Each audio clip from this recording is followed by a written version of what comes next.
centuries, designers and builders have been making decisions on hard landscaping surfaces based on what's locally available. We have a much wider range of materials to choose from. We can choose materials from all over the world in all colours, shapes, sizes, textures and price points. Today I'm going to tell you how to make the best decisions for hard landscaping surfaces for your garden.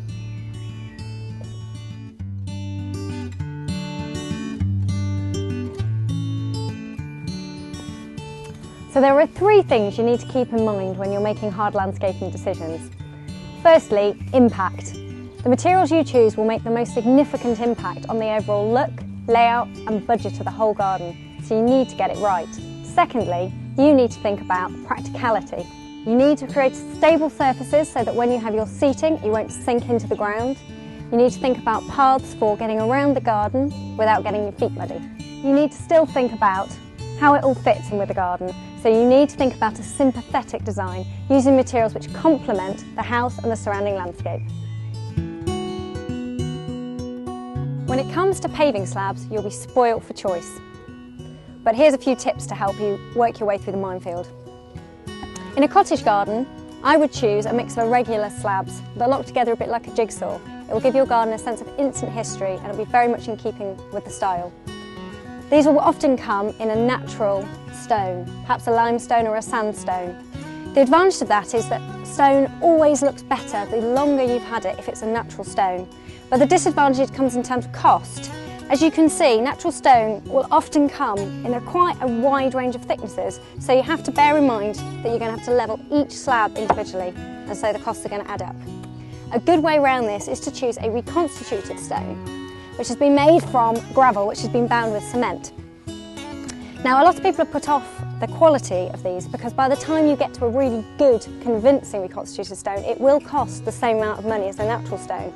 But there are a lot of advantages. They tend to be reliably non-slip, they're much thinner, so they're lighter and easier to lay, so they don't cost as much to put down in terms of labour. The techniques have advanced so much over the last few years, and actually a lot of the good ranges have been cast from flags in National Trust property, so they are really, really convincing. If you're going for a more contemporary look, a sawn edge is a really nice choice. It's very crisp and clean and clinical. If you use paving slabs of the same size and you repeat them on a grid or in a staggered grid, you'll get a really nice crisp contemporary finish. You can also consider a limestone. I really like the hammered finish of this limestone, which is a really subtle texture, but it makes it non-slip. You will have to dig a little bit deep for limestone though, because it can be a bit pricey. If heritage gardening is your thing, you'll want to be on the lookout for reclaimed materials. Nothing gives a garden a sense of history like old stuff. A great tip is to go on FreeCycle. People who are clearing out their garden will be only too happy for you to come and take away bits which they're not planning on using. It's a great way of picking up old flags, lawn edging, stone, perhaps even old statues or gardenalia. If you're after a bigger scale, then you'll need to get yourself down your local reclamation yard. You'll need to be quick, you'll need to be decisive, because the good stuff doesn't hang around for long. Remember, if you want old, buy old. Gravel has got a bad reputation. That's because you're thinking of this stuff. Rounded pea shingle. You can see the curved edges, it just won't stick together and it just goes absolutely everywhere. It'll be carried indoors on your shoes. Try and put something like a table and chairs on there and you'll sink. It's like living on a beach.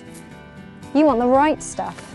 Angular gravel, and less than 10mm in size. It's inexpensive, it locks together, it can be poured into any shape you like, it's so fluid.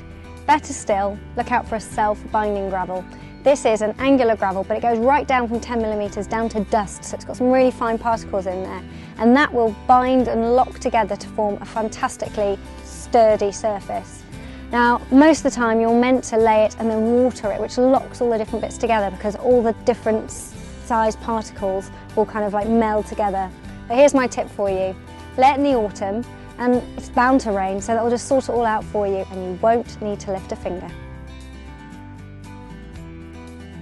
Whether you've gone for natural stone, reconstituted, paving, gravel, slabs, it doesn't matter. You need to make sure you love it all year round. So my top tip for you, take yourself a hose pipe or watering can, wet your chosen material, just to check it's going to look just as good all year round.